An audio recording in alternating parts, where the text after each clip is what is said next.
April 14, 1943.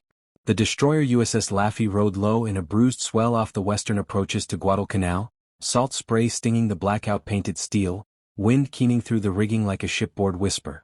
Down in the cramped radar shack, fluorescent light hummed over a clutter of patch cords and grease-stained manuals. The air smelled of warmed varnish, solder flux, and the constant metallic tang of a ship that had not seen fresh paint in months. Men moved like shadows, thin, efficient, and bone-tired, with the single-minded calm of people who had rehearsed terror until it read like muscle memory. Petty Officer First Class Samuel L. Keene, radar technician, sat hunched at the oscilloscope with the tip of a soldering iron balanced between two calloused fingers. His hands were stained with oil. His cap bore the faint imprint of a dozen nights sleeping on a steel deck. The compact SC radar console in front of him, its black bakelite knobs and brass labels dulled by salt, blinked and sighed as if the set itself were weary. Across the bench, Seaman Apprentice Luis Ortega tapped the range dial with the flat of his palm, eyes darting to the darkened porthole where the sea met the horizon. "Range drifted again, Sammy," Ortega said. His voice was small against the drone of the ventilation. "We had tracks pop up and then slide off. Captain's teeth are on edge." Sam adjusted the gain, leaned closer to the phosphor trace, and saw what he had seen for weeks. The bird-like echo of an aircraft would appear, its blip a sharp pinprick, then smear, then vanish as if swallowed by the ocean. The SG surface search set painted the waves. The SC was supposed to paint the sky. Instead, the SC painted ghosts, late, faint, or mislocated, and those ghosts were the difference between intercept and ambush. On the bridge, Captain William R. Mallory stood with hands clasped behind his back, binoculars at his chest, the map case open like a wound.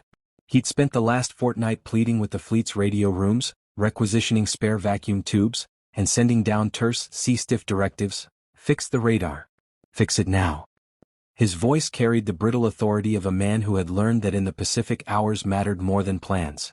Below, a terse knock and the clack of deck plates preceded the arrival of Lieutenant J.G. Harold Pierce, engineering officer. He dropped into the doorway like a man delivering a verdict.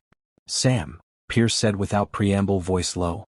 "Admiral's staff thinks interference from the radio direction finder is skewing the phase lock. They want us to isolate the source and recalibrate. If we don't get reliable air search in the next 12 hours, the screens won't have the warning window they need." Sam's jaw tightened. He had seen the reports. Japanese raids had come in at dawn and dusk, when light and weather conspired to hide their approach. Radar should have been the clean slice of certainty in the fog of war, an extra pair of eyes above the horizon.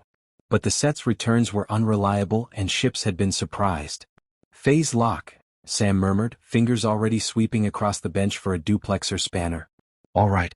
I'll take the set offline, run a sweep. If it's drift in the magnetron timing, I'll have to." "You'll have tubes," Pierce cut in. "Fresh tubes from repair. And permission to cannibalize the plane guard harness if you need it." Sam nodded. Permission in wartime was the currency of survival. He thumbed the toggle and the radar sighed into silence.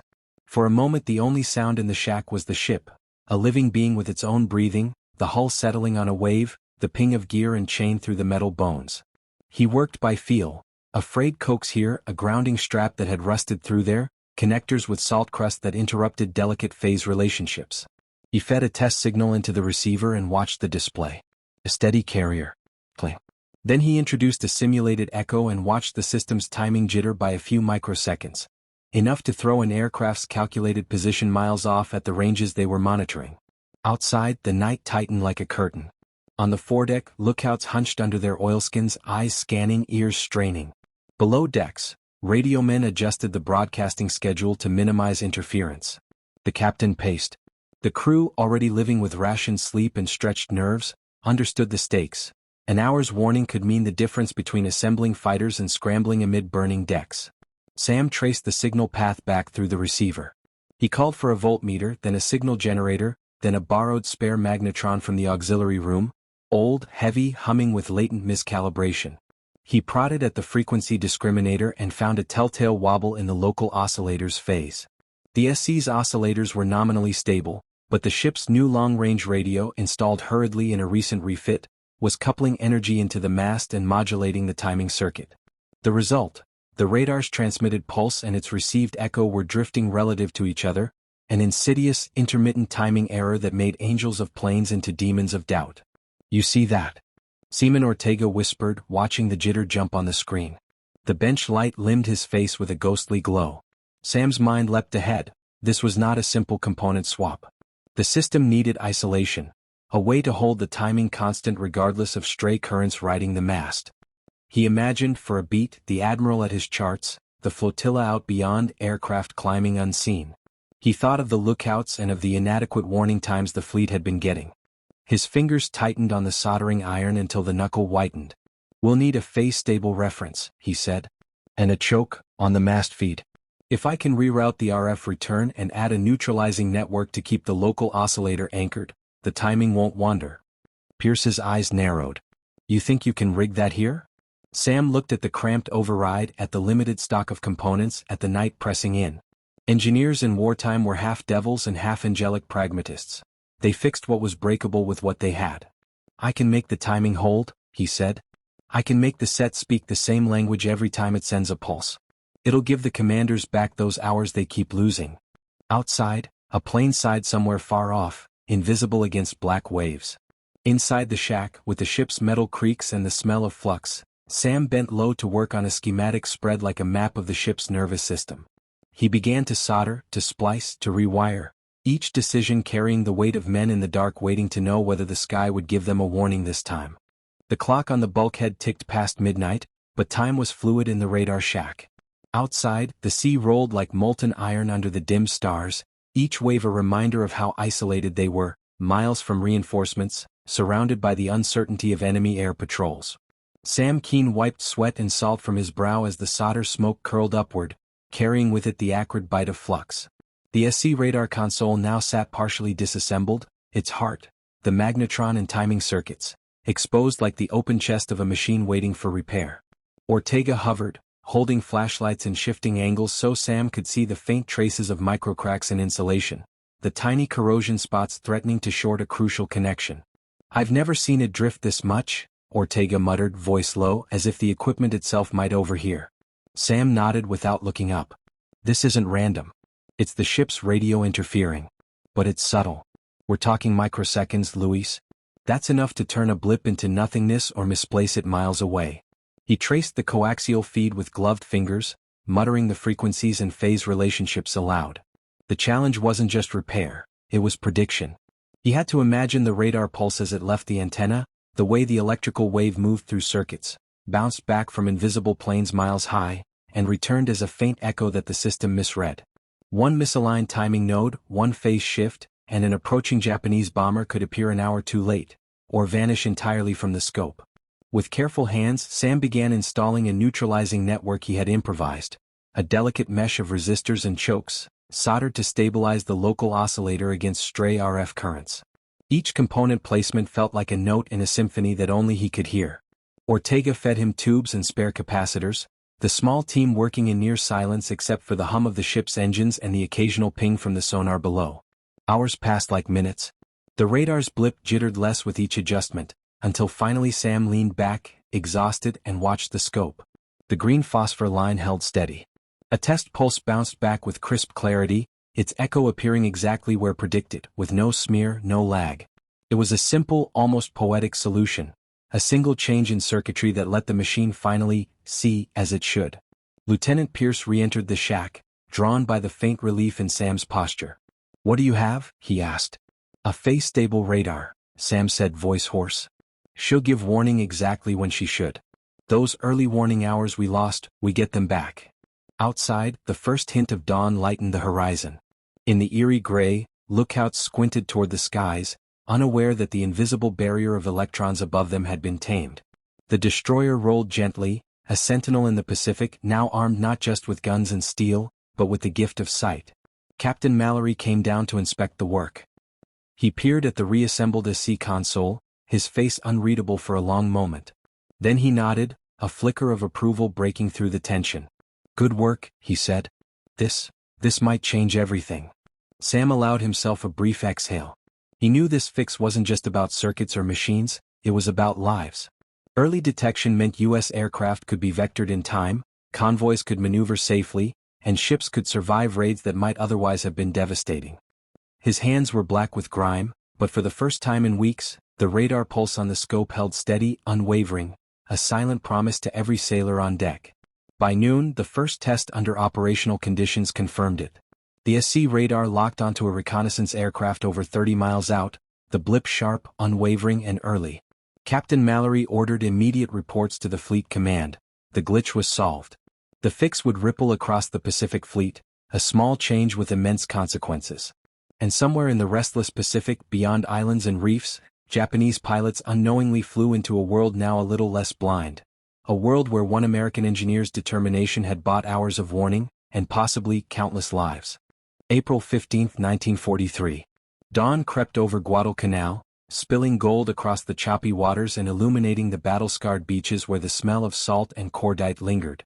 On board the USS Laffey, the SC radar now hummed with calm precision. Its once trembling blips now held steady across the cathode ray tube, promising clarity where uncertainty had ruled. Lieutenant Pierce watched from the radar shack doorway, arms crossed, binoculars slung over his shoulder. "You realize this could be the first time in months our lookouts actually get advance notice?" he said. Sam Keene, eyes still red-rimmed from the night's work, gave a tired nod. "Every second counts. Even 10 minutes early could save lives.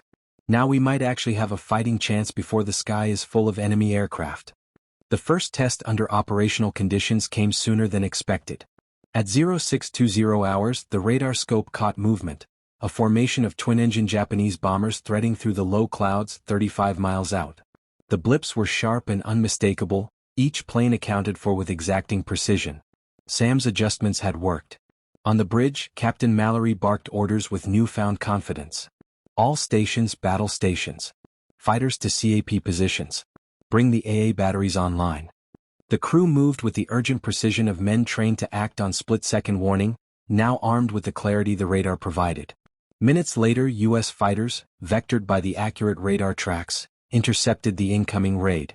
The early warning allowed pilots to position themselves advantageously, gaining altitude and forming defensive patterns that minimized exposure. When the Japanese bombers arrived over the fleet, they were met not by confusion and fire from unprepared guns, but by coordinated anti-aircraft fire and fighter intercepts. Explosions dotted the sky, tracer fire marking arcs between sea and sky. Below decks, Sam watched the radar scope. Blips danced across in a deadly waltz, now predictable, now actionable. For the first time, the SC radar was not just a machine, it was a shield. The timing error, the drift, the uncertainty, all gone. And with each enemy plane intercepted early, lives aboard ships and planes alike were spared. By mid-morning, the raid had broken off, Japanese aircraft turning away from a fleet that no longer offered the element of surprise. The USS Laffey and accompanying ships reported only minor damage to smaller supply vessels, a stark contrast to previous encounters where surprise raids had left decks smoking and crews scrambling. Sam finally stepped onto the deck, letting the ocean wind wash over his face. He looked out toward the horizon at the gleaming surfaces of other ships in the task force, their radar sets now humming with the same precision he had wrestled into life. Somewhere beyond that haze, the Japanese pilots would recount a morning of frustration, of a fleet that had seen them before they were even close. Captain Mallory approached, clapping Sam on the shoulder. "Keene, you just bought the fleet something they've been praying for. Hours of warning. That's not just a number on a chart. That's men alive at night, guns loaded, pilots in the air." Sam allowed himself a brief smile, eyes scanning the horizon where sun and sea met in a glimmering line. "Just did my job, sir," he replied. But inside he knew that what he had done was more than circuits and solder. It was timing and foresight, a human ingenuity grafted into a machine, tipping the scales in a war that often felt like chaos at every turn. Over the next weeks, the fix was replicated across the fleet. Radar officers and technicians from other ships came aboard the Laffey to observe, learn, and carry the solution to their vessels. What had begun as a desperate night of improvisation now became doctrine. The SC radar, stabilized and precise, turned the tide of many engagements in the Pacific. And while history would remember the battles, the strategy, and the admirals, few would know the name of the man who had bent electrons to human purpose, who had stayed up through the night amidst solder fumes and the rolling deck, and in doing so, gave the fleet sight and safety, where once there had been only uncertainty. By late April, news of the USS Laffey's radar stabilization had reached the broader Pacific Fleet. Across the scattered task forces, radar technicians crowded into cramped compartments, clutching blueprints scrawled with Sam Keene's improvised modifications. Admiral Chester W. Nimitz, reviewing reports from Guadalcanal, noted in his log the unusual precision in early warning interceptions and the corresponding reduction in ship losses. The fix was subtle, almost invisible in the grand machinery of war, but its impact rippled outward like concentric waves on a calm sea. On board the USS Enterprise, radar crews replicated Sam's work. Engineers meticulously reproduced the neutralizing networks, adjusted the mast feed to eliminate interference, and recalibrated local oscillators using the same principles Keene had improvised. By the end of May, nearly every major ship in the Pacific theater was equipped with SC radar functioning at unprecedented stability. Convoys that had once been vulnerable to dawn and dusk raids now had crucial hours to maneuver, and fighter squadrons could be vectored into intercept positions with lethal accuracy. Back on the Laffey, Sam and Ortega continued fine-tuning other radar sets, applying what they had learned to SG surface search equipment and even to experimental models being tested on the ship. Each adjustment brought a sense of quiet triumph. Men in the radar shack often worked in near silence, speaking only when necessary, letting the blinking screens tell the story. And every time a blip remained steadfast, unwavering against interference, it was a small, intimate victory, a whisper of control in a war defined by chaos. In May, the Laffey faced another Japanese raid. This time, a formation of 20 dive bombers approached the fleet under cloud cover. Radar operators spotted them 60 miles out. Thanks to Sam's modifications, the blips on the screens were sharp, steady, and reliable. Fighter planes scrambled, and AA batteries were precisely coordinated. The engagement was fierce, but the fleet emerged with minimal damage. Pilots credited early radar warning with allowing coordinated attacks that disrupted the enemy's formation, forcing them to jettison bombs harmlessly into the sea rather than onto ships. Word of the radar fix reached the Navy Department in Washington, D.C. Technical reports referenced the Laffey modification in confidential memos, a testament to the quiet ingenuity of a single enlisted man whose work had a tangible, life-saving effect. Naval engineers across the country pored over diagrams, replicating the neutralization networks and stability adjustments in labs, training centers, and shipyards. Sam Keene's improvisation had become doctrine, an example of how innovation on the front lines could cascade through the chain of command and transform operational capability. Yet for Sam, the reward was never public recognition. He walked the deck at night, listening to the wind through the rigging, watching the phosphorescent trails of waves breaking against the hull, content that the sailors around him now had precious hours to prepare, to respond, to survive.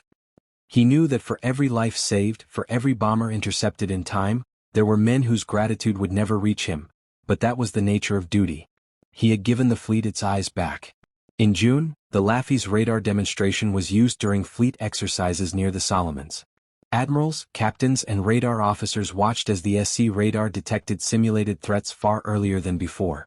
Every test blip confirmed that the months of painstaking labor, the night soldering circuits, recalibrating oscillators, isolating interference, had produced a machine that extended the eyes of the fleet, creating a tangible strategic advantage. Sam, still a young petty officer with little more than his soldering iron and ingenuity, had altered the course of engagements in the Pacific. The Japanese attacks that had once relied on the element of surprise were now met with prepared defenses. The subtle microsecond corrections he made in a tiny radar shack were proving decisive across an ocean of war.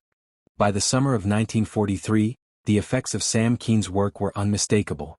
Ships that had previously been vulnerable to dawn raids and low-visibility approaches reported longer warning times, higher interception rates, and significantly fewer casualties. Across the Pacific, radar operators began to speak in hushed admiration of the Laffey fix, though few knew the face behind it. Sam's innovation had quietly rewritten the rules of engagement, turning uncertainty into a calculable advantage. On board the USS Laffey, the crew continued its patrols with renewed confidence. Sailors joked quietly in the mess about the ghost blips that had once haunted the scopes, now replaced by steadfast, predictable echoes. Radar shack shifts became more routine, less anxious, as operators trusted that the early warning system was finally reliable. Sam moved among them, offering guidance, checking calibrations, and quietly noting improvements. Each tweak he made, every minor adjustment, reinforced the chain of survival he had begun with a single soldered joint. The broader strategic implications began to surface. Fleet commanders reported that early warning success allowed for more aggressive maneuvers and tighter convoy formations. Carrier-based fighters could intercept enemy aircraft well before they threatened troop transports or supply ships. Admirals credited improved radar performance as a significant factor in limiting losses during successive Japanese attacks in the Solomons and beyond. What had started as a desperate repair on a single destroyer had now influenced entire campaigns, shaping the pace and outcome of naval operations across the theater. Yet for Sam, recognition was not the goal. He walked the deck in the evenings, watching the sun melt into the horizon, reflecting off the ocean's rolling surface. He thought of the crews he had indirectly protected, of the lives saved in strikes that never occurred because the enemy was detected too late. His satisfaction was quiet but profound, knowing that his knowledge, persistence, and improvisation had made a measurable difference in the lives of men at war. When a later operation brought the USS Laffey into a coordinated engagement near the Solomon Islands, radar operators effortlessly tracked multiple incoming flights. Thanks to Sam's fix, they had hours to position intercepting fighters, coordinate anti-aircraft batteries, and secure the fleet. Ships that might once have been ambushed at first light now engaged the enemy on terms of their own choosing. Reports later highlighted that early warning detection had allowed dozens of American lives to be spared in that single engagement alone. Sam Keene remained in the shadows of history. While admirals, captains, and historians recorded the larger naval campaigns, the subtle, invisible labor of one young petty officer quietly underpinned their success. Engineers and technicians who came to study his modifications often remarked on the brilliance of his improvisation, marveling at how a single man, armed with soldering iron vacuum tubes, and a deep understanding of electronics, had so profoundly altered the battlefield. In the end, the SC radar that had once betrayed uncertainty now sang with reliability across the Pacific. And while the war raged on, Sam's work endured as a testament to ingenuity, courage, and quiet determination. A single engineer in the cramped confines of a ship's radar shack had changed the course of the Pacific War, not with guns or bombs but with timing, precision, and unwavering resolve.